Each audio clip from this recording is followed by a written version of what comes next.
अस्सलामु अलैकुम वरहमतुल्लाहि वबरकातुहू। उम्मीद है हज़रत खैरियत से होंगे। रूहानी शब खाना में एक मरतबा फिर आप लोगों का मोस्ट वेलकम है, तहे दिल से इस्तकबाल है। जो लोग चैनल पे नए हैं वो चैनल को सब्सक्राइब करके ज्वाइन ज़रूर कर लें, ताकि नई मालूमात उन तक आसानी के साथ पहुंचती रहे और उनके मालूमात में मज़ीद इजाफ़ा होता रहे। आज का जो टॉपिक हमारा है वो ब्रेन ट्यूमर के का ताल्लुक़ से है कि ब्रेन ट्यूमर के लक्षण क्या हैं, इसके प्रकार क्या हैं, इसका घरेलू या आयुर्वेदिक इलाज क्या है। इस ताल्लुक़ से भी हम बात करेंगे। इससे किस तरीके से बचाव किया जा सकता है, इसकी रोकथाम कैसे हो सकती है। तो वीडियो को पूरा ज़रूर देखें, आधे अधूरे में ना छोड़ें, ताकि मुकम्मल मालूमात आप तक ना पहुँचे।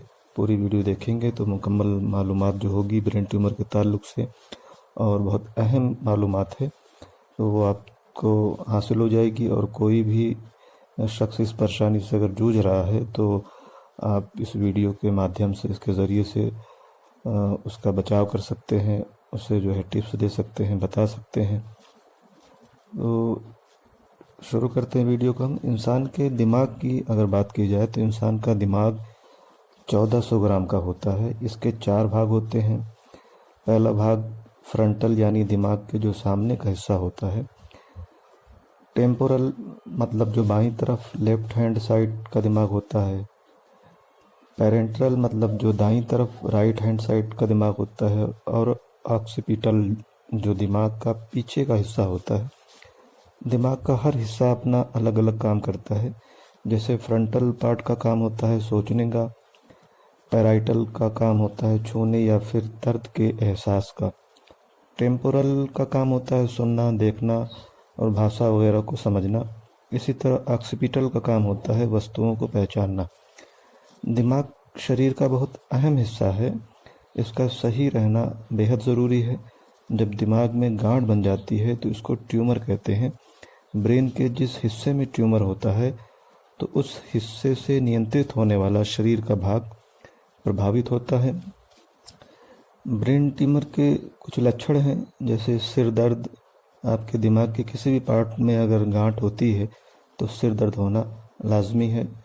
इसके अलावा उल्टी आना। अगर किसी भी व्यक्ति के दिमाग में गांठ है तो उसे वोमिटिंग यानी उल्टियां भी हो सकती हैं। मूड स्विंग या मूड बदलना, ब्रेन ट्यूमर के कारण मूड स्विंग्स भी होते हैं। कॉग्निटिव डेक्लाइन यानी सीखने की क्षमता कम होना। अगर आपको चीज़ें याद नहीं रहती हैं तो आपके दिमाग का जो पीछे का हिस्सा है वो प्रभावित रहता है। इसके अलावा हीयरिंग प्रॉब्लम भी हो सकती है, यानी सुनने में दिक्कत आ सकती है। अगर किसी को सुनने में दिक्कत होती है तो उसका टेम्पोरल पार्ट यानी बाएं तरफ का हिस्सा प्रभावित है।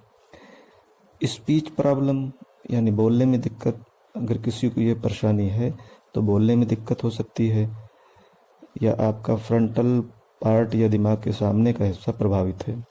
सीजरस, इसमें दौरे भी पड़ सकते हैं। ट्यूमर से दिमाग के अलग अलग हिस्से प्रभावित होते हैं। तो अगर हम ये जानना चाहें कि दिमाग के किस भाग में कितना ट्यूमर होता है तो फ्रंटल पार्ट में 26% ट्यूमर होता है, पैराइटल पार्ट में 12% और टेम्पोरल पार्ट में 19% और ऑक्सीपिटल में 3% ट्यूमर होता है। इसी प्रकार से जो फ्रंटल पार्ट है यानी कि जो सामने का हिस्सा है जिसका काम सोचने का होता है, वो ट्यूमर से सबसे ज़्यादा मुतासर होता है। अब अगर हम बात करेंगे ट्यूमर कितने तरह के होते हैं, तो ब्रेन ट्यूमर 2 तरह के होते हैं। पहला है बिनाइन ट्यूमर। बेनाइन ट्यूमर एक जगह पर सीमित रहते हैं और ये ज़्यादा ख़तरनाक नहीं होते। दूसरा है मालिग्नेंट ट्यूमर। मालिग्नेंट ट्यूमर कैंसर होते हैं जिनका अगर सही समय पर इलाज न किया जाए तो वो दिमाग या फिर शरीर के दूसरे हिस्सों में फैल जाते हैं। ब्रेन ट्यूमर के मुख्य कारण क्या होते हैं, इस ताल्लुक से भी हम बात कर लेते हैं। रेडिएशन, केमिकल और पेस्टिसाइड, यानी आप जहाँ काम करते हैं वहाँ कितने केमिकल हैं, इतने पेस्टिसाइड हैं या फिर रेडिएशन है, उस पर निर्भर करता है। डाइट यानी जो आप खाना खा रहे हैं उसमें कितना फैट है या अल्कोहल है या फिर स्मोकिंग, धूम्रपान वगैरह पर भी निर्भर करता है। वंशानुगत यानी जेनेटिक, अगर आपके परिवार में किसी को ब्रेन ट्यूमर है तो आप में भी होने की चांसेस बढ़ जाते हैं। अगर आपको किसी शरीर के किसी भी अन्य भाग में कैंसर है तो दिमाग में भी पहुंचने की संभावना बढ़ जाती है। अब ब्रेन ट्यूमर का कुछ घरेलू नुस्खा है जिसमें उसको अपनाकर काफ़ी इसमें जो है फ़ायदा उठाया जा सकता है। तो उस नुस्खे के ताल्लुक से भी आगे बात करेंगे। घरेलू नुस्खे, ब्रेन ट्यूमर का इलाज कई घरेलू नुस्खों से भी हो सकता है। ब्रेन ट्यूमर के मरीज़ को मशरूम का इस्तेमाल करना चाहिए, उसके लिए काफ़ी फ़ायदेमंद होता है। इसके अलावा ब्रेन ट्यूमर के मरीज़ के लिए कसरत और वर्जिश वगैरह काफ़ी फ़ायदेमंद होता है, इसलिए मरीज़ को वर्जिश वगैरह करती रहनी चाहिए। बायोप्सी कराना, बायोप्सी के ज़रिए पता लगाया जाता है कि शरीर के किस हिस्से में कैंसर कितना है, इसलिए बायोप्सी कराना भी फ़ायदेमंद होता है। ब्रेन सर्जरी, जब ट्यूमर ज़्यादा बढ़ जाता है और उसका इलाज संभव नहीं हो पाता तो डॉक्टर्स ब्रेन सर्जरी की सलाह देते हैं। ब्रेन ट्यूमर की रोकथाम कैसे कर सकते हैं? तो खाने पीने में भी कुछ तब्दीली लाकर और खान पान का सही तरीके से इस्तेमाल कर भी ब्रेन ट्यूमर की रोकथाम की जा सकती है। जैसे फल और सब्जियों का इस्तेमाल कसरत से करना चाहिए। फल और सब्जियों का इस्तेमाल सभी के लिए फ़ायदेमंद होता है, लेकिन ब्रेन ट्यूमर वालों के लिए ये कुछ ज़्यादा ही फ़ायदेमंद होते हैं। इसलिए ट्यूमर के मरीज़ को फल और ताज़ी सब्जियों का इस्तेमाल मुसलसल करते रहना चाहिए। और तंबाकू, बीड़ी, सिगरेट, अल्कोहलिक चीज़ें, शराब वगैरह से ट्यूमर के मरीज़ को इससे बहुत सख्ती के साथ परहेज़ करना चाहिए। वज़न का भी ख़ास ख्याल रखना चाहिए, क्योंकि अधिक वज़न से कई सारी बीमारियां लग जाती हैं, इसलिए वज़न को कंट्रोल में रखना चाहिए। किसी भी तरह के कैंसर से बचने के लिए टीकाकरण कराते रहना चाहिए। ट्यूमर की बीमारी कोई ऐसी बीमारी नहीं है जिसका इलाज संभव ना हो। अगर किसी व्यक्ति को ट्यूमर हो गया तो उसका इलाज हो सकता है, लेकिन हमें अपनी सेहत का ध्यान तो रखना ही है। जो चीज़ें हमारे लिए फ़ायदेमंद होती हैं उनका इस्तेमाल करना चाहिए, और जो चीज़ें नुकसानदेह होती हैं उन्हें अपनी डाइट में शामिल नहीं करना चाहिए। ट्यूमर के मरीज़ को इस बीमारी में क्या चीज़ें नुकसान पहुंचा सकती हैं उससे बहुत परहेज़ करना चाहिए, जैसे तंबाकू या फिर इस तरीके की चीज़ें, सिगरेट, शराब, अल्कोहलिक जो चीज़ें होती हैं। तो मरीज़ अपना ख्याल खुद रखे ताकि ट्यूमर जैसी बड़ी बीमारियों से वो बचे रहे। और जिन लोगों को हो गया है वो खान पान में सुधार करके और टाइम से डॉक्टर से कंसल्ट करके वक्त रहते अगर इलाज कराएं तो ट्यूमर कोई बड़ी बात नहीं है, उसका इलाज संभव हो सकता है। इसके अलावा ब्रेन ट्यूमर के मरीज़ों को मुकम्मल तौर पर नींद की बहुत ज़रूरत होती है, क्योंकि दिमाग को भी आराम की ज़रूरत होती है। इसलिए दिमाग को राहत पहुंचाने के लिए रात की पूरी नींद लेनी चाहिए, समय पर सोना और समय पर उठना चाहिए।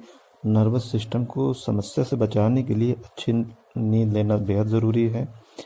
इसके अलावा शरीर और मस्तिष्क की सेहत के लिए रसायन युक्त भोजन नहीं करना चाहिए। हेल्दी खाना खाने से दिमाग और शरीर दोनों स्वस्थ रहते हैं। फास्ट फूड, जंक फूड वगैरह का इस्तेमाल इन ब्रेन ट्यूमर के मरीज़ों को कतई नहीं करना चाहिए। और ख़ासकर विटामिन सी का इस्तेमाल ज़्यादा से ज़्यादा करना चाहिए, क्योंकि ट्यूमर और कैंसर के इलाज में विटामिन सी काफ़ी फ़ायदेमंद है। इसलिए शरीर में विटामिन सी की कमी ना होनी चाहिए। जिन फलों में, सब्जियों में विटामिन सी की मात्रा पाई जाती है उनका इस्तेमाल ज़्यादा से ज़्यादा करना चाहिए। और मैंने शुरू में बताया कि स्वस्थ शरीर के लिए फल और सब्जियां फ़ायदेमंद होती हैं, सभी के लिए होती हैं। ब्रेन ट्यूमर के लिए फल और सब्जी लाभदायक है, इसलिए ताज़े फल और सब्जियों को अपनी डाइट में ज़रूर शामिल करना चाहिए। एंटीऑक्सीडेंट मरीज़ के शरीर को संक्रमण से लड़ने में काफ़ी मदद करते हैं। अगर सही और पर्याप्त मात्रा में vitamin A, vitamin C, vitamin D, vitamin E, जस्ता और सेलेनियम वगैरह पोषक तत्वों को आहार में शामिल किया जा रहा है तो ये ब्रेन ट्यूमर के मरीज़ों को काफ़ी फ़ायदा दे सकते हैं और मर्ज़ को बढ़ने से कंट्रोल करते हैं और जल्द बेहतर होने के लिए जिस्म को तैयार करते हैं। जैसे कि विटामिन ए में गाजर है, कद्दू है, शकरकंद है, पपीता है, कीवी है।